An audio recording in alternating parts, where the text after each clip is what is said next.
날씨가 점점 무더워지고 있습니다. 예전하고는 좀 다르긴 하지만 우리나라는 여전히 그래도 비교적 사계절이 뚜렷한 나라입니다. 따스한 봄을 느끼고 싶어서 기대하고 있는데 어느덧 더위가 찾아오고, 또 가을을 만끽하고 싶은데 추위가 금방 찾아옵니다. 언젠가 TV에서 보니까 2070년이 되면 우리나라는 봄과 가을이 흔적만 남게 될 것이다, 이런 이야기를 하더라고요. 그러면 이제 아쉽지만 건기하고 우기만 있게 된다는 거죠. 또 한편에서는 아마 그것이 반드시 그런 현상으로 나타나지는 않을 것이다, 좀 더 두고 봐야 한다, 이런 견해도 있었습니다. 날씨가 무더워지면 사람들의 생활이 바뀝니다. 여름이 되면 낮이 길어져서 밤늦게까지 활동하는데 또 아침에는 더 빨리 일어나야 됩니다. 이 무더운 여름에 오리털 잠바를 입으시거나 또 기모 바지를 입고 다니는 분은 아무도 없습니다.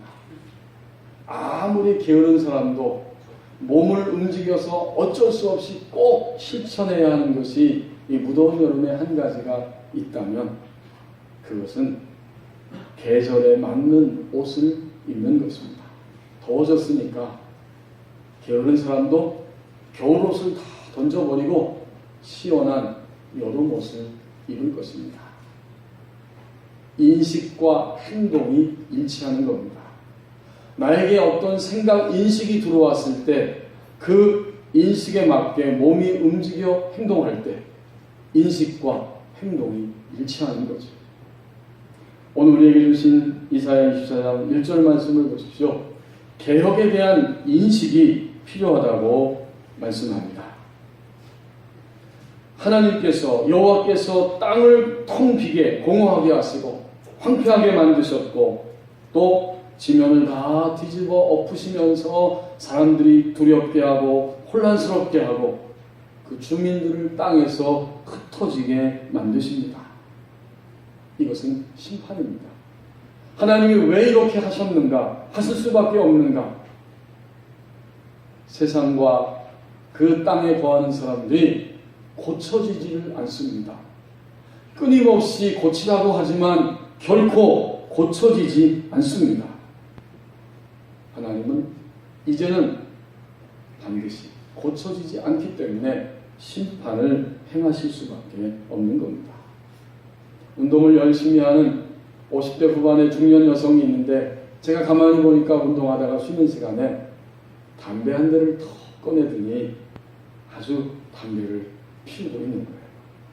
편안한 마음으로, 아주 편안한 모습으로 담배를 태우더라고요. 그 모습을 보면 여러분 어떤 생각이 드십니까? 아마도 대부분 저렇게 꾸준히 열심히 운동하는 것도 몸의 건강에 유익이 되고 중요하지만 오히려 저 담배를 끊으면 훨씬 더 건강에 유익할 텐데, 아마 이런 생각을 다 하실 겁니다. 하지만 이 여성은 담배를 끊지를 않습니다. 아니, 끊지를 못합니다. 이것이 바로 심판입니다. 왜요? 충분히 더 건강하게 살 수 있음에도 불구하고 담배의 영향력 아래 살아가기 때문에 심판이죠.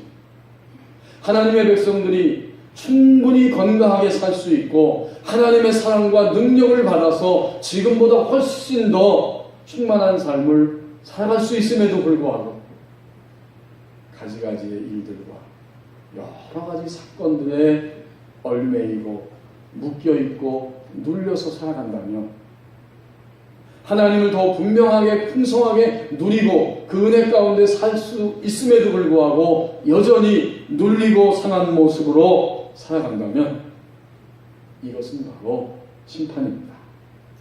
현재적 심판입니다. 이제 오늘 우리는 절박한 인식의 그 요청이 우리에게 있습니다. 곧 하나님의 것으로 하나님의 백성이 된 우리들이 정말 하나님께서 원하시는 새로운 모습으로 고쳐져야 한다는 인식입니다. 곧 개혁에 대한 인식이 필요합니다. 이제 2절부터 5절 말씀을 보십시오. 하나님의 기준은 항상 동일합니다. 2절에 보니까 백성 제사장이 똑같다. 종도 상전도 똑같고 여종과 여주인도 같고 파는 자 사는 자 또 돈이 있어서 빌려주는 자 그것을 빌리는 자 이자를 받는 자와 이자를 내는 자 그들이 모두가 다 똑같을 것이다. 여러분 우리는 공정한 재판을 이 땅에 살면서 기대합니다. 가끔 우리 사회는 직위 고하를 막론하고 빈부격차를 막론하고 누구든지 공정한 재판을 받습니다. 이런 소리가 들리지만 막상 뚜껑을 열고 보면 우리 국민들이 피부로 느끼는 것은 결코 공정하지 않다 하는 사실입니다. 인간이 사는 세상에서는 100% 공정한 재판을 기대할 수가 없습니다. 그러나 오늘 본문에 우리에게 본문이 보여주는 것처럼 하나님 앞에서는 누구나 다 공정한 심판을 받습니다. 그 4절에 보니까 땅이 슬퍼하고 쇠잔하고 세계가 쇠약하고 쇠잔하고 4절 하반절에 세상 백성 중에 높은 자가 쇠약한다. 아니 공정한 거예요. 높은 자나 낮은 자나 하나님 앞에서는 똑같은 기준에 의해서 재판을 받고 판단을 받습니다. 5절 말씀에 보면 하나님의 기준은 한 가지로 동일합니다. 모든 사람들이 다 각자 자기의 위치에서 주어진 삶 속에서 살아가는데 하나님의 율법을 범하고 하나님이 정해놓은 법칙을 무시해버리고 하나님과 맺은 언약 관계를 깨트려버리는 일이 일어났다. 그러면 오직 이 한 가지 기준에 의해서 심판을 받는 겁니다. 5절 말씀이 한 가지 기준이죠. 하나님을 하나님으로 알아보고 사람을 사람으로 알아보지 못할 때 그 모든 행동은 다 심판의 대상입니다.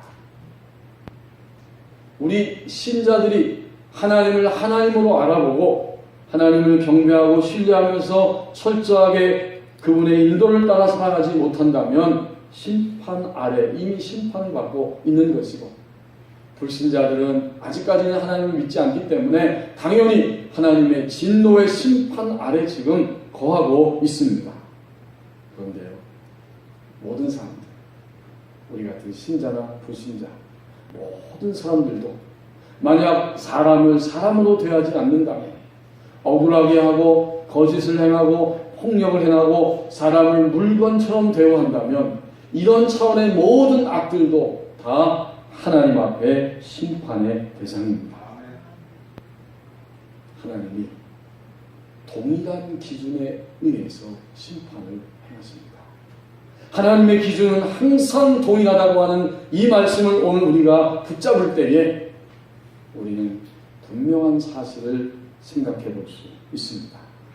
깊이 이 사실을 생각할 수 있습니다. 그게 뭘까요? 억울함, 분노, 억울하기 때문에 나오는 분노, 이 고통, 이것을 털어버릴 수 있습니다. 저는 이번 주간, 한 주간 동안 여러분들이 이야기를 들으면서 공통된 것이 있었는데 억울함, 그리고 그 억울함을 통한 분노였습니다. 지금까지 살면서 우리는 억울한 일을 당했을 것입니다. 설명이 안 됩니다. 설명해 줄 수가 없습니다. 다만 억울한 거예요. 그 사람의 그 모든 행동이 나를 너무 가슴 아프게 하고 힘들게 하고 고통스럽게 합니다. 마음이 고통스러우니까 생각이 혼란스럽다고 하시더라고요. 당연하죠. 그리고 너무 마음이 힘드니까 몸까지 아파 견딜 수 없고 이게 생활이 안 된다는 거예요. 너무 힘들고 고통스러워서. 그 억울함 때문에, 억울함으로 인한 그 분노 때문에 괴롭습니다. 성도 여러분, 하나님 믿는 우리들이 이 억울함과 또 그것으로 인한 분노를 빨리 털어버려야 건강할 수 있습니다. 이것은 포기나 체면이 아니에요. 동일한 기준을 가지고 모든 것들을 판단하고 계시는 하나님께 내어맡기는 믿음의 행위입니다. 중국의 진시황의 아버지였던 여분이는 육헌론이라고 하는 6가지 기준으로 사람을 살폈다고 합니다. 즐거울 때에 얼마나 빠져드는가, 기쁠 때 얼마나 자제하는가, 고통스러울 때 얼마나 참아내는가, 슬플 때 얼마나 스스로 사귀는가, 두려울 때 얼마나 드러내지 않을 수 있는가, 화가 났을 때 얼마나 개의치 않는가. 이 6가지 기준을 곰곰이 들여다보면 시대를 초월해서 정말 유익한, 적용할 수 있는 통찰력입니다.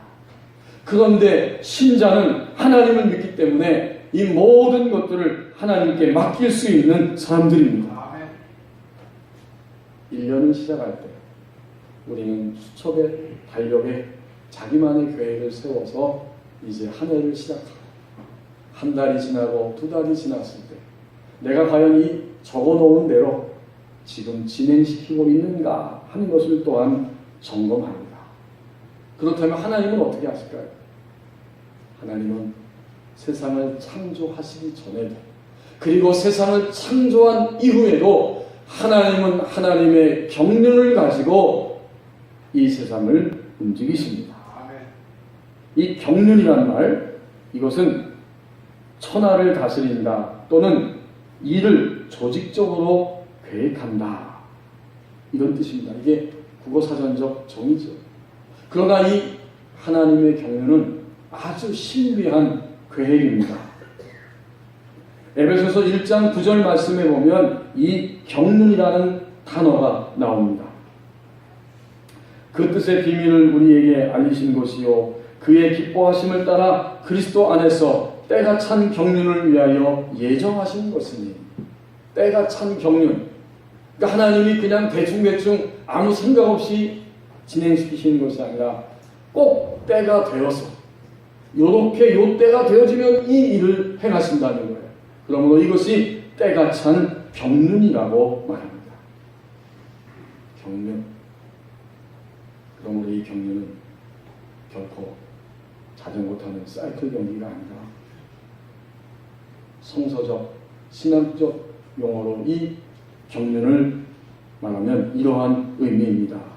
이 경륜은 헬라어로 말하면 오이코노미아, 이런 단어예요. 오이코스, 집, 노메아, 관리한다. 그러므로 경륜은 집을 관리하고 다스리는 겁니다. 이제 이 경륜의 의미를 우리는 분명히 깨닫습니다.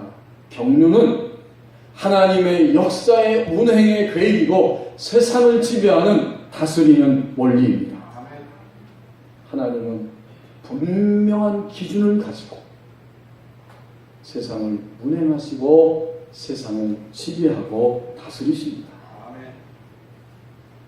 제가 종종 말씀드렸던 그 소망교회 원로 목사이신 곽선희 목사님, 제가 신정 다니면서 22, 23년 전에 그 수업을 들었는데 그분은 얼마나 강의를 잘하시는지, 또 설명이 탁월한지, 노트 필기를 그렇게 열심히 안 했는데도 20년이 지난다는데도 계속 종종 그 강의 내용이 생각이 납니다.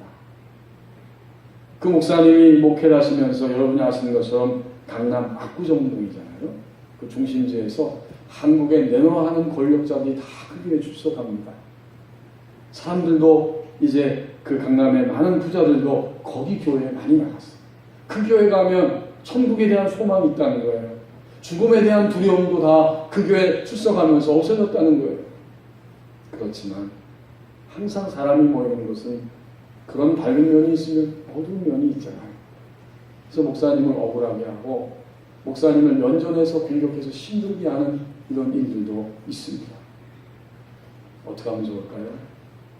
똑같이 더더욱 목회자가, 하나님의 백성이면서 목회자가 똑같이 욕하고 같이 멱살 잡고 같이 막 분노하고 이렇게 싸워서는 안 되겠지요. 그럴 수도 없지요. 여러분, 목회자는 힘이 없어요. 목회자는 성도님들이 그러시진 않지만 우리 교회 교우님들은 성도님들이 때리면 목회자는 맞아야 됩니다. 똑같이 때릴 수 없어요. 항상 지는 거예요. 여러분 그런 줄 알고 저를 대하세요? 응? 목회자는 칠 수밖에 없어요. 저야 목회가 되고 저야 그게 하나님의 사람입니다. 이렇게 괴롭고 힘들고 아플 때 각선희 목사님 어떻게 하셨는가? 우리 다 신학 대학원 학생들이니까 강의 중에 그런 이야기 하시는 거죠. 조용히 자기 소재에 들어갔어요. 30분 동안 하나님 말씀을 딱 펴놓고 30분쯤 성경을 쭉 읽으셨다고 합니다. 그냥 성경 하나님 말씀을 쭉 읽는 거예요. 그런데 그 말씀이 얼마나 힘이 있고 얼마나 지혜 있게 하고 얼마나 능력 있게 하고 얼마나 감당하게 하는지 30분 정도 말씀을 읽으면 요동하는 마음, 쓰린 마음, 고통스러운 마음 점점 더 옅어지고 사라지면서 마침내 평안하게 다시 일어서서 내게 맡기신 그 일을 향해 묵묵히 감당하며 갈 수 있었다고 간증하십니다. 제가 두고두고 그 생각이 가끔 날 때마다 23년 전의 일이지만 역시 그때에도 그 목사님은 영적으로 성숙한 분이었다. 하나님의 손에 이끌리는 분이었다 하는 이러한 생각을 하게 됩니다. 모든 사람을 향한 하나님의 기준은 항상 동일합니다. 이제 6절부터 9절 말씀을 보십시오. 심판의 자리에서 돌이켜야 한다고 말씀합니다. 6절에 보면 심판의 이야기가 끊임없이 9절까지 쏟아지고 있어요. 그러므로 저주가 땅을 삼켰고 그 중에 사는 사람들이 다 정죄함 너희는 죄인이라고 정죄함을 당하였고 땅의 주민들이 불타서 남은 자가 얼마 없다는 거예요. 호수의 무리만이 남아있고 7절에 보면 포도즙이 슬퍼하고 포도나무가 쇠잔하고 마음이 즐겁던 자가 다 탄식한다. 저는 어제도 토요일 오후에 탄식하며 이야기하는 어떤 성도의 이야기를 들었습니다. 탄식하는 거예요. 8절에 보니까 기쁨이 그쳤습니다. 즐거워하는 소리가 끊어졌습니다. 9절에 보면 쓴 거예요. 여기 독주를 마신다. 얼마나 그 인생이 해결이 안 되면 쓰니까 독주를 마시는데 독주를 마시는 자에게 쓰게 될 것이다. 인생이 쓰다는 거예요. 이것은 현재적 심판입니다. 현재적으로 심판 아래 하나님의 백성들이 있는 거예요. 그래서 말씀하십니다. 신자는 하나님의 심판의 자리에 머물러 있지 말고 거기서 돌이켜 나와야 합니다. 지금 다른 사람의 문제가 아니라 바로 나 자신입니다. 내가 급한 거예요. 내가 오늘 나의 인생을 살면서 왜 이렇게 지금 탄식이 많은지, 왜 이렇게 자기 정죄의식 속에 빠져 있는지, 그리고 모든 일들과 관계 속에서 쓴맛을 느끼면서 살아가는지, 하나님이 주시는 깊은 평안이 내 속에 내 영 안에서부터 흘러나오지 못하고 멈춰져 있는지 내가 지금 급한 거예요. 이것이 바로 하나님의 현재적 심판입니다. 하이패밀리의 그 상담 치유센터를 섬기는 김양숙 원장님이 사람들, 부부들을 상담하면서 보니까 남성들은 3가지만 만족시켜주면 아주 행복해하고 그렇게 웃음을 잃지 않는다는 거예요. 그 3가지가 뭔가 제가 그 책을 읽어보면서 보니까 첫째는 자존심. 남성들은 자존심을 가지고 살기 때문에 아내된 분들이요 결코 바가지를 긁 때 남성의 자존심을 긁지는 마십시오. 그런 이야기예요. 두 번째는 부부관계. 셋째는 밥입니다. 웃는 분들은 공감이 되신다는 거죠. 오늘은 밥을 생각해 보십시다. 다는 아니지만 대부분의 남성들은 저를 포함해서 이상하게 배가 고프면 조금 있다가 머리가 아파지기 시작하고 그 다음에 밥을 먹어야겠다는 생각밖에는 안 듭니다. 배가 고파지면 남성들은 무엇이 생각나느냐? 어릴 때 엄마 치맛자락을 제쳐가면서 배고파 하던 그 생각이 나는 거예요. 그래서 그만 생각이 올수도되고 빨리 이 배고픔을 해결해야겠다는 굳은 의지가 생기고 의지가 발동하고 이제는 가장 빠른 시간에 식사할 수 있는 자리를 향해 달려갑니다. 무슨 이야기입니까? 앞에 첫 번째에서 말씀드린 것은 인식이 필요하다는 것이었고, 개혁해야 된다, 고쳐야 한다는 인식이 필요하다는 것이었고, 이제는 인식과 함께 의지적 행동, 의지적 결단의 모습이 있어야 한다는 의미입니다. 내가 배고파 하면서 가만히 있을 사람 한 사람도 없어요. 배가 고프다는 것을 뼈저리게 인식했다면 바로 의지적으로 결단하고 행동으로 옮겨서 배고픔을 채웁니다. 우리가 하나님을 믿고 하나님을 사랑하고 하나님의 손에 이끌려 산다는 것은 바로 이것입니다. 내가 고쳐져야 한다는 뼈저린 의식이 우리 안에 들어왔다면 우리는 그것을 고치기 위해서 의지적 결단과 함께 의지적 행동까지, 의지적인 그 움직임까지 나아갈 때 이것이 바로 신앙입니다. 여전히 왜 이렇게 씁니까? 하나님을 믿으면서도 왜 여전히 불안하고 염려하고, 왜 이렇게 조급하고, 왜 여전히 강팍하고 교만하고, 왜 이렇게 정욕적이고 거짓되고 어리석고 게으릅니까? 이것이 심판의 자리에 있다는 거죠. 만약 우리가 이런 심판의 자리를 인식했다면 하나님 오늘 분명히 말씀해 주십니다. 심판의 자리에서 돌이켜야 한다고 말씀합니다. 우리는 종종 얼마나 아니란지 몰라요. 하나님이 성도를 사랑하시기 때문에 직장에서 가정에서 사람들과의 만나면서 일 속에서 우리에게 한 번은 먼저 성령의 감동으로 깨닫게 하세요. 그 첫 번째 성령의 감동을 놓치지 않아야 되는데, 감동이 왔지만 우린 그것을 종종 그냥 무시하고 믿어버립니다. 오늘만 날이 아니니까 기도해야 하지만 좀 이따 하고, 내가 하나님 앞에 다가서야 하지만 잠시 후에 이것이 더 급하니까 이거 먼저 하고, 목장 모임을 통해서 하나님이 말씀을 나누고 삶을 나누며 깨닫게 하십니다. 우리가 사랑하는 공간 안에서 성령이 우리에게 감동해 주실 때 우리는 열일을 다 제쳐놓고 바로 그 감동에 즉시로 순종할 수 있어야 됩니다. 즉시로 순종하지 않으면 성령님이 인격이시기 때문에 그 자리에서 가만히 계시고 더 이상 감동하실 수가 없어요. 그럼 우리 또다시 성령님과 거리가 멀어지고 심해집니다. 그렇게 되면 이제 하나님의 사랑보다, 성령의 능력보다, 예수님의 그 지혜보다 내 문제가 훨씬 커 보이고, 내 고통이 훨씬 더 커 보이고, 나의 미래에 대한 두려움이 훨씬 더 커 보입니다. 그 자리까지 떨어지면 악한 영은 좋아라 하고 그런 생각과 그런 모든 우리의 현실을 타고 들어와서 우리를 더 비참하다고 여기게 만들고, 우리를 더 아쉬운 인간이라고 여기게 만들고, 점점 더 하나님과 관계없는 사고방식으로 떨어지도록 악한 영은 그렇게 공작을 펴니다. 많은 생명의 기회를 우리의 게으름 때문에, 우리의 순종하지 않음 때문에, 악한 영의 공격을 알아차리지 못하기 때문에 놓쳐버렸습니다. 15분이라고 하는 희곡이 있습니다. 결혼을 앞둔 30세의 이 청년이 박사학위 논문을 제출해 놓고 그만 병이 들었습니다. 병원에 가서 의사의 진단을 받고 보니까 당신은 15분 후에 죽을 것입니다. 마음이 초조해지고 불안하고 견딜 수가 없어 몸부림칩니다.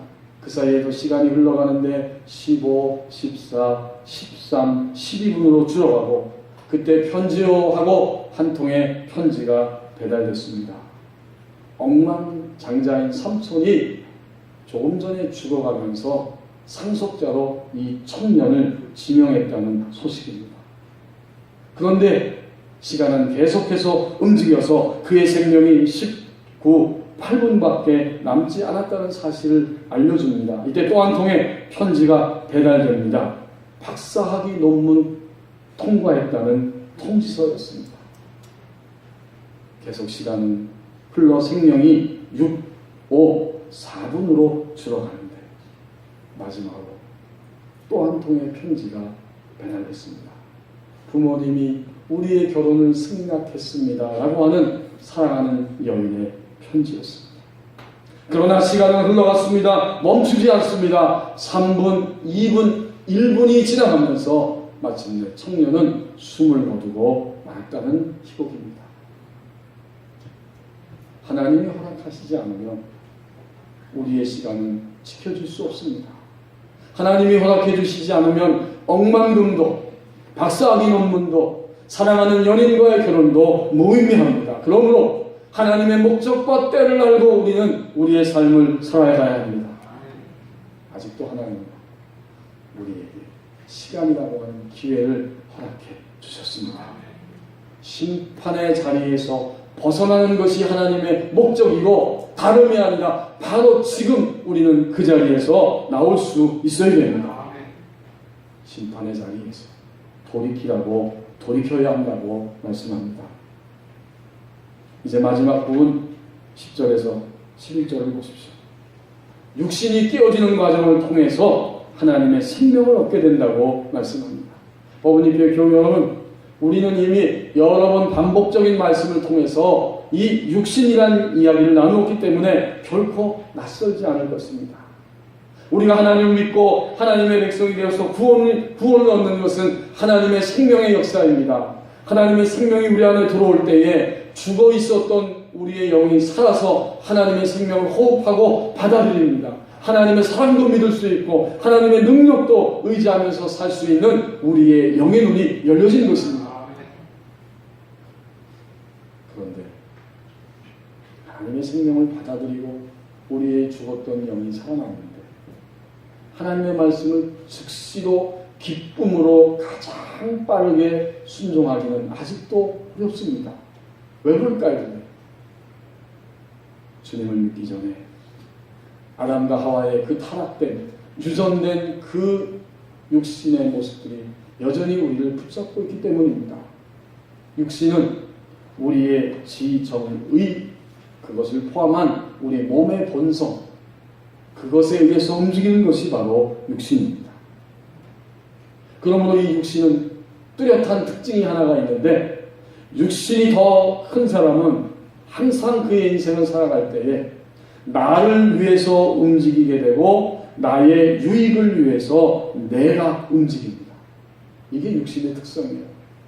주님을 믿고 하나님의 사랑을 받아들이고 생명의 맛은 보았지만 내가 움직이고 내가 움직이되 나를 위하여 움직이는 것, 이게 바로 육신이에요.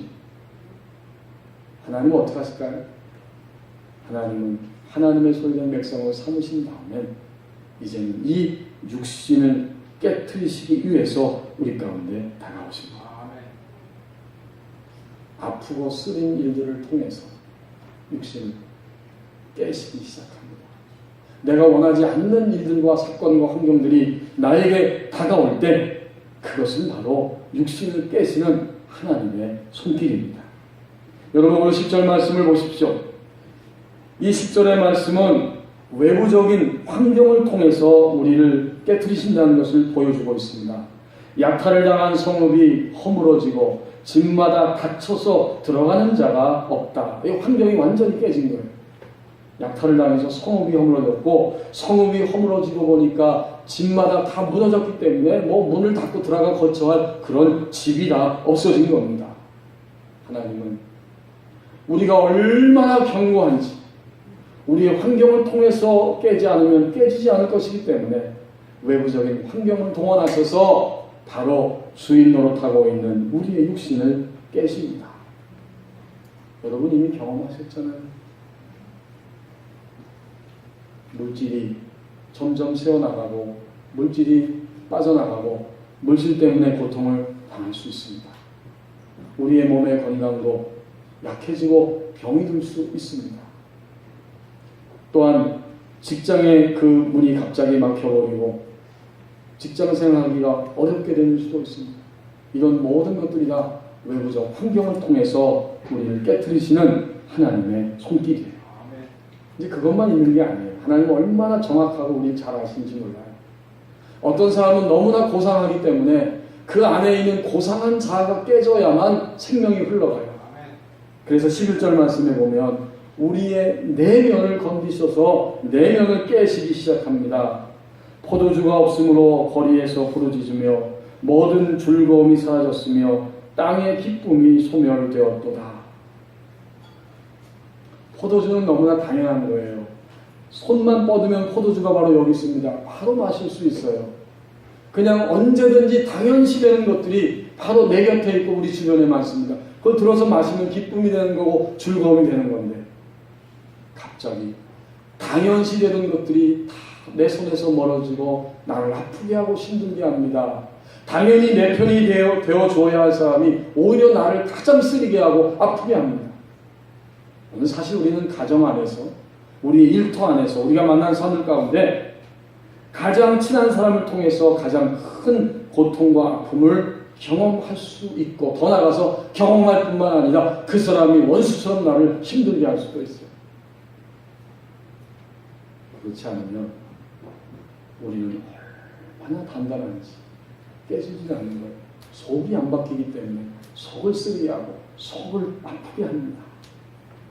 우리의 인간관계를 돌아보십시오. 하나님께서 기뻐하시지 않는 정욕적이고 육신적으로 매여있는 그러한 혼적인 그런 결속을 통해 매여있는 인간관계는 반드시 깨져야 합니다. 하나님이 축복하실 수 있는 건강하고 영적인 인간관계를 만들어가야 합니다. 그러니까 하나님은 당연시 되었던 사람들을 오히려 나를 아프게 하고, 이 포도주를 마시면 바로 기뻐할 수 있는데 그거와 정반대의 사람들과 일들을 통해서 바로 우리의 내면을 깨트려 갔습니다. 그렇습니다. 10절과 11절은 환경을 통해서 그리고 우리의 내면을 통해서 하나님이 우리를 깨트려 가시는 그 모습을 보여주는 말씀입니다. 여러분, 우리의 내면이 다치고 또 쓰릴 때 우리의 기쁨이 소멸됩니다. 그때 비로소 우리 내면까지 다 깨어질 때 그 자리에 하나님의 새 생명이 입혀질 수 있습니다. 하나님은 그래서 이 일을 하시는 거예요. 우리의 환경과 내면을 깨트리시면서 그런 과정, 깨어지는 과정을 통해서만 하나님의 생명이 거기에 주입될 수 있기 때문입니다. 최근에 한 주간 동안 저는 여러분들의 이야기, 똑같은 이야기를 들으면서 이것이 정말 아프고 쓰린 것이구나. 또 어떤 경우에는 악입니다. 사실 악이에요. 악한 자에 의해서 저런 고통을 당하고 악한 자의 배후에는 또 악한 영이 있습니다. 이것은 다 그런 배후의 역사를 통해서 이 악들이 행해지고 있지만 하나님이 그것을 심판하실 몫이고, 다만 그러한 경험들과 일들 속에 있는 신자는 분명히 방향을 확 돌려서 깨달아야 됩니다. 외부적 환경이 고통스러울 때, 그렇구나, 내 내면이 가장 가까이 있는 사람들 때문에 고통스럽고 아플 때 하나님은 나를 축복하시기 위해서 이 육신이 깨어져야만 생명이 입혀지기 때문에 하나님은 지금 나를 이런 과정 가운데 두셨다는 사실, 이것을 깨닫고 한숨 쉬거나 절망할 것이 아니라 방향을 확 틀어서 하나님을 바라볼 수 있어야 됩니다. 지금은 돌아가셨지만 2001년에 그 동화 작가로 유명한 고 정채봉 선생님이 백두산에 가서 그 천지를 돌아본 다음에 이렇게 외쳤습니다. 이렇게 웅장한 산도 이렇게 큰 눈물샘을 갖고 있었다는 것을, 이렇게 큰 눈물샘을 안고 있었다는 것을 이제야 알았습니다. 육신이 깨어지는 과정을 통해 하나님의 생명을 얻게 된다고 말씀합니다. 이제 무더운 여름, 우리 교회는 성경학교와 수련회를 기도하면서 준비하고 있습니다. 전도사님들, 부장집사님, 선생님들이 기도하시고 또 역할 분담을 해서 계획을 잘 지금 세우는 중에 있습니다. 인간이 하는 모든 일들이 다 계획 속에 진행이 됩니다. 하나님은 어떻게 해요? 하나님은 경륜, 세계 운행 계획과 세상을 지배하고 다스리는 원리를 따라 하나님이 움직여 가십니다. 개혁에 대한 인식이 필요합니다. 하나님의 기준은 항상 동일합니다. 심판의 자리에서 돌이켜야 한다고 말씀합니다. 육신이 깨어지는 과정을 통해서 하나님의 생명을 얻게 된다고 말씀합니다. 이렇게 사는 것이 하나님의 경륜을 따라서 사는 신자의 생활입니다. 기도하겠습니다.